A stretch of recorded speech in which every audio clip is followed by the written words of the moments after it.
Hello everyone, welcome to my channel. My name is Ari, and today we're going to have some more stories about our toxic life.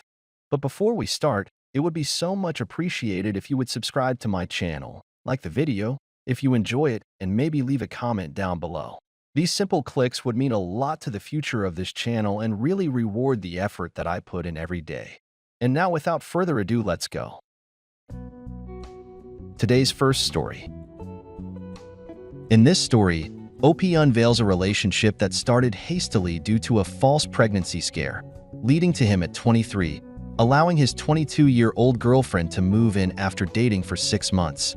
Despite his commitment, doubts emerge as the girlfriend, later wife, doesn't reciprocate his desire for lifelong commitment.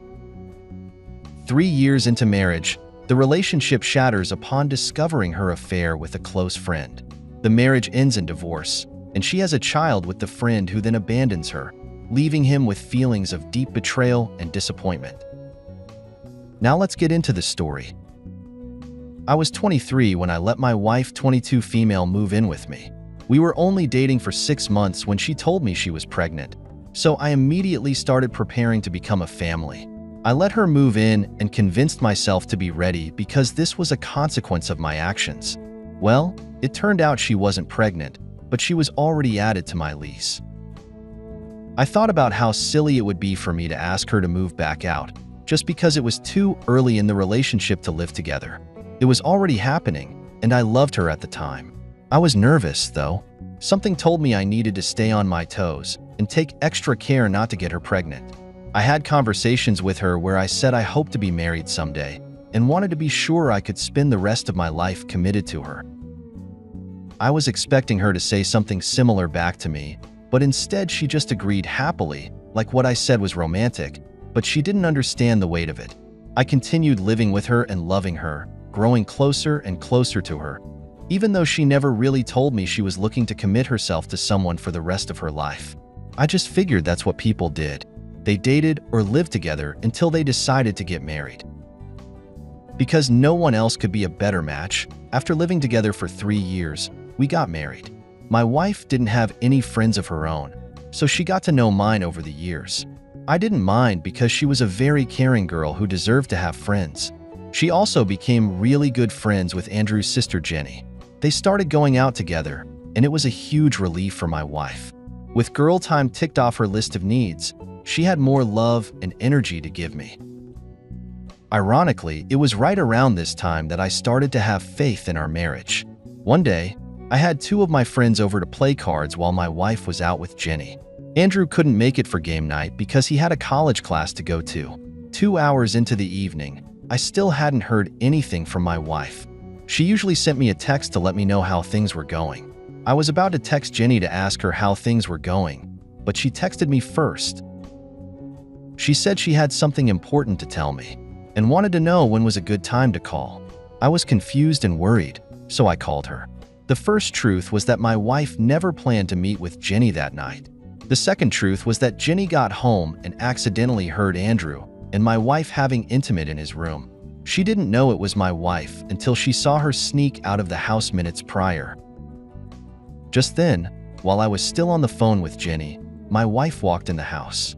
I dropped the phone and yelled for her to get out. I started hyperventilating, so my friends jumped up and asked what was going on. My wife looked like she just killed someone. Her eyes were huge, filled with tears, and she wanted to help me, but she knew she couldn't. She knew she was the one that did this to me. Of course, she said sorry to me, but all I could do was tell her to leave and get out. I couldn't look at her, so one of my friends sat with me, and the other helped her focus on packing some stuff and leaving. He pressured her to leave, and it was a huge weight off my shoulders. While she packed, I told them it was Andrew she slept with, and they couldn't believe it. The 4 of us had been friends since middle school, and my wife just ripped us apart. I wanted to commit myself to the right woman, and here was my wife, going behind my back to sleep with a good friend of mine. I finally trusted her and decided to marry her, only for her to make my worst fear a reality. My friends helped me get revenge on Andrew by throwing a few dozen eggs into his room through an open window. He was no longer invited to our card games. My wife and I did have a few phone calls after this, but they all ended with me hanging up on her. She confessed she developed feelings for Andrew after getting to know him for a while, and when she told him how she felt, he reciprocated her feelings. They were snapping pics back and forth for at least a year. To persuade me to forgive her, she told me she regretted cheating on me immediately after it happened. My thought process is that my wife could have stopped talking to Andrew at any time. As soon as she realized she was developing feelings for him, or even before that, she should have put a stop to it. There was a woman that tried to befriend me over Facebook for months while I was married. As soon as I gave in and told her we could be friends, she immediately started flirting with me. I blocked her, and I told my wife about it. She thanked me for letting her know, without admitting what was happening with AP. I am so thankful we never conceived. 2 months after our divorce, she became pregnant with Andrew. They got married and his parents paid for the down payment on their house. It was never meant to last, though. They got a divorce after the child was born with a completely different skin color. She tried to get child support from AP, but he had run off. Today's second story. In this story, a devoted husband discovers his wife's affair with their daughter's friend's father, Doug. Despite 10 years of marriage and building a life together, suspicions arise when his wife increasingly spends time with Doug. Investigation reveals explicit emails and plans to leave their spouses. He serves divorce papers publicly at a PTA meeting, exposing the affair. His wife and Doug end up together, facing consequences as Doug's ex-wife retains assets. He moves on, prioritizing his daughter's well-being. Now let's get into the story. I, 37 male, recently found out that my wife, 35 female, had an affair with our daughter's best friend's father. Let's call him Doug. To begin, my wife and I had been together for 10 years. I thought we had made a good life together. We had a daughter, we had recently bought our first house, and we were planning on buying another. She and I met at a live show at a dive bar in the city, and we ended up spending the rest of the night together. We actually didn't even exchange numbers at the time. We parted ways and didn't really expect to fall back into each other's lives. Then one day, I was at a small Mediterranean restaurant and I saw her there. Both of us saw it as a sign. Something was telling us that we were supposed to be together, ever since we'd been inseparable. We bought our house 2 years ago and moved from the city into the suburbs. Our daughter is 6 years old, so we wanted to make sure she was going to a good school, had a nice yard to play in, and had a good environment to grow up in. She is a stay-at-home mom, but sometimes she takes on event planning jobs. Her experience in event planning has helped her climb to the top of the PTA committees. She took a lot of pride in the work she did to fundraise for the children. It meant a lot to her. It would never have crossed my mind in a million years that she would have found the opportunity to cheat on me at a PTA meeting, but apparently she did. That's actually how my daughter met her best friend. They weren't in the same class, but my wife and Doug decided that it would be nice for both of the kids to have a play date. They came over to our house because we have a large in-ground pool and the kids wanted to swim in it. When I heard about the play date, I automatically assumed that it was probably just another mom from the PTA. I was kind of shocked to see Doug there. Now I know it sounds like I'm some kind of crazy possessive husband, but that isn't the case. It was more of just the surprise of it being a man over a woman. While my wife was in the kitchen, I stopped her and asked her a little more about Doug. I told her that I was surprised to see that it was a man she had been talking about and not another mom, and she just laughed it off and told me that it didn't seem like relevant information to disclose their gender. I thought it was kind of weird for her to try to rationalize not telling me that way, but I trusted her, so I didn't think much more about it. In fact, I grabbed a beer from the fridge and walked out to the pool to get to know Doug a little better. As it turned out, he was working in the same field as I was, and his wife happened to be overseas for a few months on business. He said that he was just happy to have some additional company for his daughter, so he jumped at the opportunity to schedule a playday.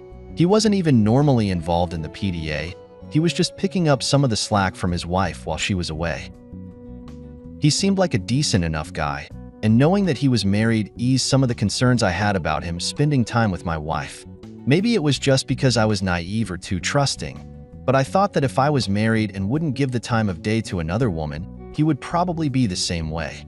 A few weeks had passed. our daughter had really hit it off with Doug's daughter, and they were always wanting to hang out together. Sometimes that would be at our house, sometimes at Doug's, and sometimes they would go to local parks and things like that. During that time, I noticed that I wasn't seeing my wife as much.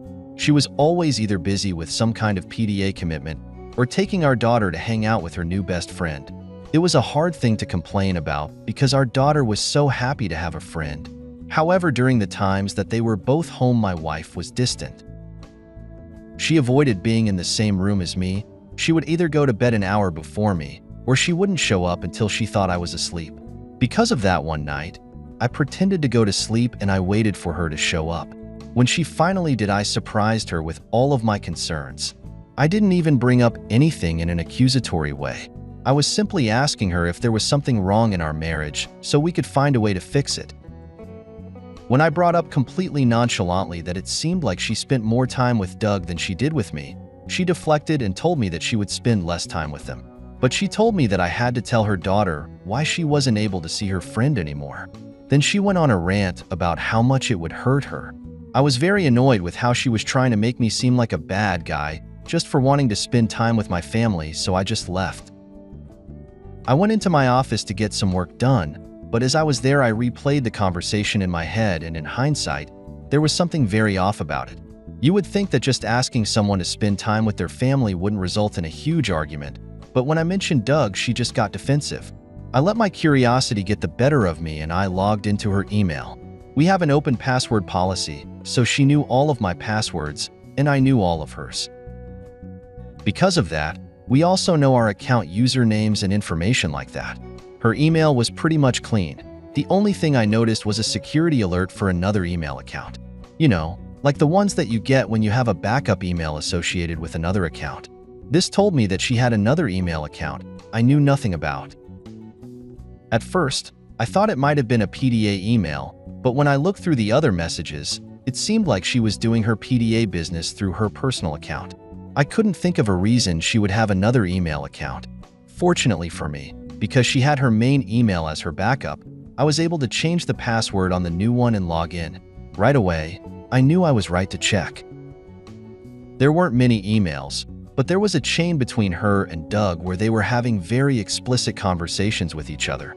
Pictures were exchanged, dates were set, and some serious promises were being made. On top of that, there were a lot of order confirmations for things like laundry and intimate toys, none of which had seen it all. From the looks of it, they were both planning on leaving their partners and being together. Doug didn't want to risk his assets, so he had to be strategic about leaving. And my wife never said anything about it, but I was certain she would have wanted to come out on top in the divorce. I printed everything as soon as I saw it. If she wanted a divorce, she would get one, but it would not pan out the way she thought. I would make sure of that. I slept in my office that night because I just couldn't stand to be by her, but in the morning I called out of work and met with a divorce attorney to get the process started. It took a couple of weeks to get the papers ready, so in the meantime, I pretended like everything was hunky-dory back home. But when the papers were ready, I knew exactly how I wanted to serve them to her. She left for her usual weekly PTA meeting, and I stayed behind with our daughter. What she didn't know was that I hired a sitter to watch her and I followed her there. After a few minutes, I walked in while the meeting was already taking place. She was shocked to see me there. The president of the PTA welcomed me and asked me to introduce myself to the rest of the group. I stood up, told them all that I was my wife's husband, then corrected myself to soon-to-be ex-husband. She was clearly confused about that, but everybody else in the room was suddenly very interested in what I had to say. My wife had told me they were all quite gossipy. I looked between her and Doug and handed her the envelope I brought with me containing the divorce papers and all of the evidence I found of her affair. Then I turned to the rest of the PTA and explained why I meant. They were all shocked. One of them even spoke up and asked Doug about his wife. Apparently, a lot of the women in the room had been good friends with his wife. One of them stopped me as I was leaving and asked me more about what I found. She wanted to make sure Doug's wife was there. Wife knew so she could also take the appropriate actions. She ended up giving me her cell phone number so I could call her and explain everything. In the end, my wife and Doug did end up together. Doug's wife divorced him, And because he cheated, she was able to keep the house, the cars, and most of their assets, and still receive child support and alimony payments for him. I would venture to guess that Doug was paying out more than half of his paychecks to his wife. When my wife realized that both she and Doug would be out of luck since they were caught, she begged me to forgive her and take her back. She kept trying to remind me of all the good times we had, but I didn't listen. I went through with the divorce, and she got absolutely nothing from me. She moved into a one-bedroom apartment with Doug, while I kept everything else. I ended up selling the house and moving back to my hometown, so my mom could help me out with some childcare while I was still working. It actually seems to have been for the best because now my daughter gets to spend time with all of her cousins around her age. She has more friends here than she did in our old town. I do still keep in touch with Doug's ex-wife because our daughters are still friends.